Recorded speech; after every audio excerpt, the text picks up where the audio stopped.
Just a quick reminder that you can check us out every week on Spotify, Apple Podcasts, or YouTube. You can also join our Discord or Reddit page at r/SplitViewPodcast. Links are all on our YouTube channel. Welcome to Flick View. How's it going, everyone? Oh, yeah, just, yeah, okay, whatever, yeah. Fuck right, you. Yeah, okay, whatever, yeah. What did we watch, Jordy? We watched Whiplash. Oh, did we? Oh. Fuck you. Fuck you. You do it to me every time. Shit. It wasn't funny the first time we said it. And you know what? I'm not going into it for the 21st time now. Jordy, it wasn't funny. Why did you keep doing it? I didn't do it last time. You keep setting it up every time. Fuck you. We watched Whiplash. It was a good movie, and I'm in the wrong mood to talk about it now. Why was it a good movie, Jordy? Why did it choose to be a good movie? I guess that's a weird way of phrasing. Why did they choose to make a good movie? But why did the movie choose to be good? Jordy, they say movies start out at a medium and they can either get worse or get better. Why did this movie choose to get better? Because why did it had an interesting plot that hasn't really been done before. Jordy, in 1999, something happened. What was that, Tom? Our Lord and Savior was born. I don't know where I was going What are you doing? What is wrong with you? Okay, I'm just speaking the truth. Okay. Jordy, what was Whiplash about? I've seen this movie, by the way. Jordy's being all weird. Why isn't he talking? What are you doing? What is happening? You said, I've seen this movie, by the way. We just sat down and watched it. Yeah, I've seen it. I've seen it. I guess. Yeah. This fucking show would be shit if I hadn't seen it. What's wrong? Okay. Jordy, you've seen the movie This too. movie is a good movie because the subject matter is different from the type of movies that I've usually seen. And I have so that means it's automatically friends good. who play the drums, and therefore I related by about 0.8 of a degree and thought that was interesting. Okay. Our main character plays kind of the bland, drums. isn't it? And he would like to be the best in the world. Why are you looking playing at the camera? drums. What are you doing this? Because I'm not looking at you. Why? Because you're upsetting me. You just looked at me though, so you're upset. I have my You're hugging squishmallow here to hold. Okay, So cool. we're not high. Every time we do the thing we want, I said something and then Jordy just was lost laughing. our fucking marbles by the end of this time. Literally, for some reason, at 7:55 at night. Literally, Jordy was laughing. I hit record. Well, I did the slate, and then he instantly snapped. He was like, "Hi, welcome, guys." It's like a robot. Well, you said you were going to cut it out. I'm a performer, Tom. So he's displaying fake I'm a emotions. fucking performer, all right? I put a show on for the people. I'm going to keep our domestics out of this, okay? What? Fuck you. Jordy, can you please talk Get about out of the this movie? house. Jordy, talk about the movie. Okay. No, fuck. I have to fucking think properly now. About the movie we just watched? Yeah, well, I'm literally on a tangent. like half an hour ago. This movie is a rise to fame, but not as much, not in the way that he was expecting. Our main character, he wants to be a drummer, okay? And in a jazz band or something, he wants to be a famous drummer. And so he goes to an elite music school and finds himself under the tutelage of a very famous conductor. Is he? Composer? Yes. Not a composer, conductor. And it turns out, as our movie progresses, that he's a little bit fucking crazy. Who is our main character? Probably both of them, dare I say. Okay. And- J.K. Simmons. Yeah. Miles Teller are in this movie. Yeah. So JK's the old guy, right? Or is he the young guy? He's the young guy. Okay. Who's the old? What was the old guy's name? Fletcher. Miles Teller. Miles Teller. Okay, but in the movie, his name was Mr. Fletcher or something. I don't remember his first name because I'm terrible with this shit. Isn't it good I do movie reviews then? Yeah.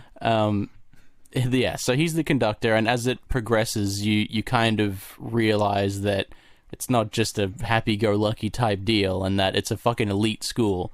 Yeah. So he is exceptionally hard on all of his students, making them cry. He made one of them fucking kill themselves.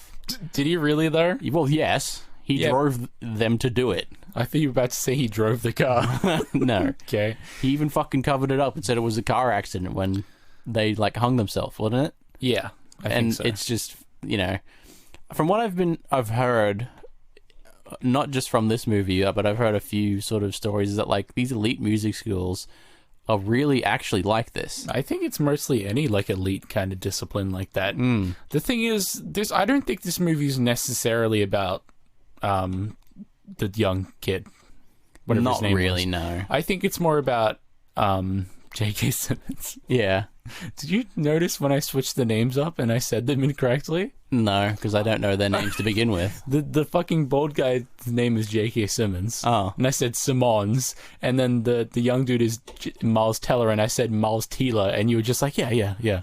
I don't know their names. Even though we said them means multiple nothing times to me. while watching You the could movie. have goofed on me if I knew their names, but I don't know anyone's names, really. Okay, cool. Except for people I see every day, because Yeah. I don't forget them. They phase that in. I have to remember them if I see them every day.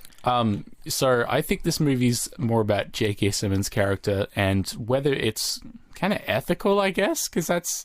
They're already highs and lows, and he's using very much like negative reinforcement and like kind of brutal tactics. There's many scenes of not just him, but other drummers who are competing for the same position that he has, drumming to the point of bleeding excessively and all over the drum kits and shit. Like, like he very much plays games with the young Miles Teller. he mentally fucks with them beyond, and physically, like throws shit at them to do what he wants them to do. Every single action except the end of the movie was J.K. Simmons fucking with him. Exactly. Like literally Fletcher fucking with him. This movie doesn't let you breathe, man. Like, it just keeps fucking pounding you down like a drum kit. Yeah. But what I was mentioning just before, like, all about how it's based off the director, or apparently this is what Tom was telling me. The director was a jazz musician, and it's very much based on his like PTSD, like kind of experiences that he had. Yeah, so it's not like a self-insert, like he's this character. No, and not this a exact autobiography or something. But it's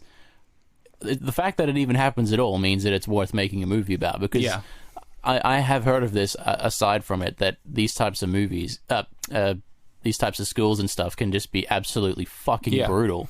And just having it painted like this is just a wake-up call, because I was not really considering it, but right now Tom and I are learning the guitar, and I thought it would be cool to like properly learn it in a music school or something. But now I'm not convinced I want to do that anymore. Not that I would ever get into fucking Berkeley or anything, but I just want to play the guitar for fun, to be honest. Like I'm not really playing it for any serious reasons. I just want to play it because it sounds good. Yeah, so I just would like to know everything about it, I guess. I don't really know why. It's just very interesting. You can learn that yourself, though. Yeah, I know. You can set goals for yourself. I think it would be cool to like learn it from some really high-level people. But now I don't think that after seeing this movie. So, you know, it was a slight dream that I was never really going to do anything about anyway. So I guess kind of the question to ask yourself in this movie is whether it was worth it, whether it was like fucking necessary for Fletcher to fucking abuse this child. Well, see, you can make the argument that it's horrible and that it's mind games and all that type of shit, but he did become amazing in the end, though. He did become amazing, and he kept going back. Yeah. He was kicked out of the 2 times or something? Yeah, about 2 times. 3 or something. He kept getting kicked off his part or losing his part, and he just kept coming back because he wanted to prove himself. Yeah. And I think that's the difference, because you don't have to do any of these. I don't think you're contractually obligated once you've gone into a music course to stay with it until you either die from your conductor's emotional abuse or you graduate. He was doing it on his own accord, and he knew what he was doing. But many times throughout the movie, it's Fletcher has said like, "Oh, you know, the such and such had this symbol thrown again to the head, and that made that came them up like 5 times." Yeah. Do you notice that after the first time he said it, Fletcher throws a chair at him, and that's like his perfect symbolism right there. What do you call it? That's his baptism, essentially. Like he's pretty much he's being baptized, and then he's being coddled, and then fucking molded into an amazing musician. The final scene in this movie is Fletcher invites him after he loses his job as a teacher because some lawyers approach him. Not approach Fletcher, approach J.K. Is that his name? Miles Teller. Miles Teller. They approach him and say, Neiman. "Look, Neiman. That's what it is. Yeah." They approach him and say, "Look, we've had another student who's committed suicide based on his teachings. We need you to testify and say something so we can get him fired or something before he takes another life." Yeah. And he says, "Just tell me what you want me to say. And he does get fired from that job, and then he gets another one at a sort of another jazz band or something. I don't know what it was, another professional gig. And he goes, "My drummer's no good. I need you to come in and be our drummer," to Neiman, our main character here. And so he takes it up, and we're made to like Fletcher for a little bit. Just for a little bit. Are we ever made to like Fletcher? Little, in that jazz bar, we're made to like him a little bit. I don't think we are. I think we're meant to... It's only enough for it to hurt when he stabs him in the back again. I think we're meant to see fucking Neiman's delusions. I think we're meant to see his susceptibility. Because it's very fucking obvious that he's like courting him or like trapping him, because he tries to leave once they make eye contact, and then it seems like Fletcher fucking sprints to the door to get him. Yeah. And then he's like trapping him, because that's what happens in the end. Like he literally goes up on stage, and he's meant to believe that it's the same playlist or band list they've been playing his entire like fucking school time, and then it's like, nope, fuck you, new song, you don't have the charts for it. Yeah, like it's very much a Fletcher trap. sets Neiman up. He gets on behind the drum kit with the Whiplash sheet music on, because that's what Fletcher told him that they would be playing. And at the last second, he says, "This is a new piece by blank," and it isn't a song that he's practiced for. And he fucking bombs out playing the drums and storms off stage. Yeah, and hugs his dad. And we're expected to believe that our movie's over at this point. And then he turns around and says, "Fuck you," quite literally, to Fletcher, and then just fucking smashes out a gnarly 10-minute drum solo. I don't think he says "fuck you." I think that happened in the before, like the previous one where he crashed the car. Because remember, he fucking tackled Fletcher. Oh, that's right. Yeah, sorry. Again, my time problem that I have. Okay, cool. But yeah, so he comes back, shreds a literal 10-minute fucking drum solo, I think, probably more. Yeah. And it fucking drags, I tell you what. But the movie does have... Does it rush or drag, Jordy? Yeah, exactly. Yeah. This movie does have a good ending. Tom mentioned this. Like, it's pretty perfect. It wraps it up with a bit of a ending to a jazz song type deal. I can't really explain it. I tried to. It ends on the ending stinger of the song. Yeah, so it's pretty good. He obviously has redeemed himself. Yeah. By the end of it. So what can you say? Did his teachings worked at the end of the day? The mental abuse, the physical abuse, the literal like hands bleeding, blisters to the bone. But it worked in the end. At one point he says he's never done anything to hurt anyone and he's only wants people to improve, and I believe that. I believe he truly does care for them. He's just literally like a master in the negative reinforcement, you know? Mm-hmm. Like he doesn't hate the kids. He wants them to get better. He's like an abusive fucking father or something like that, or abusive parent. Pretty much. They have their weird like construed like feelings and fucking, you know, like methods that just don't convert to like normal rational fucking human emotion, you know? One of the quotes he said was, "Good job is the worst thing you can say to a person." Yeah. Because then they just completely satisfied with themselves. They and don't improve. Won't try any harder, and they won't improve. They don't think they need to improve. So, you know, he throws chairs at them instead. Yeah, cymbals, decapitate cymbals, them. Yeah, literally. That would fucking do it too. I don't think it'd decapitate. It'd probably hurt. That story's Captain America through it. That story's kind of exaggerated, but yeah. Is it a real story? Well, yeah, but he dropped a symbol behind him. He didn't fucking Captain America shield throw a symbol at him.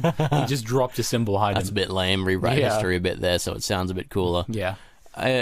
Look, for this movie, I would say I don't think you need a warning for this one. We've had, for the past few weeks, I've felt the need to put a warning on them. A warning? Yeah, because we've watched some pretty fucked up movies. Like this movie's pretty fucked up. It's pretty fucked up. So if you've had... Alright, well, you know what? There is a warning then. If you've been into music school and you hated it and you had bad experiences... just like a mentor fucking... mentally abused or, you know, anything like that. Being yelled at even. If you want to die of crippling fucking cringe from movie... terrible relationships, don't watch this. Because goddamn is there some turbo cringe for this. I think this movie had like over 100 F-bombs as well, so if you're not a fan of gratuitous swearing, then... That's a good point, yeah. I didn't think of that. I'm so used to talking shit all the time that I forget that everyone does it. some mad fucking insults and burns, like some world-class burns Some in this of them fucking movie. did not land for me. I'm like, come on, man. Yeah. Coming from someone who spends pretty much most of his time analyzing what people say to make fun of it because I'm insecure about myself, some of them could have done better. Okay. Cool. So, would you recommend this movie? Oh, yeah, absolutely. Yeah, I would too. This is actually one of the better movies I think I've ever seen. I quite like this. Yeah. Which is saying something because for 2 weeks in a row, I very much like the movies that we've watched. And I did recommend to Tom that maybe next week we watch Train Spotting, but that is to be seen because after watching the fucking ad, because movie trailers suck. All right, we watched the trailer for Train Spotting, and it just is like a different movie from what I remember. Yep. Which again doesn't mean much because I don't. We know my memory's not great, so depends what it is. We'll see you next week.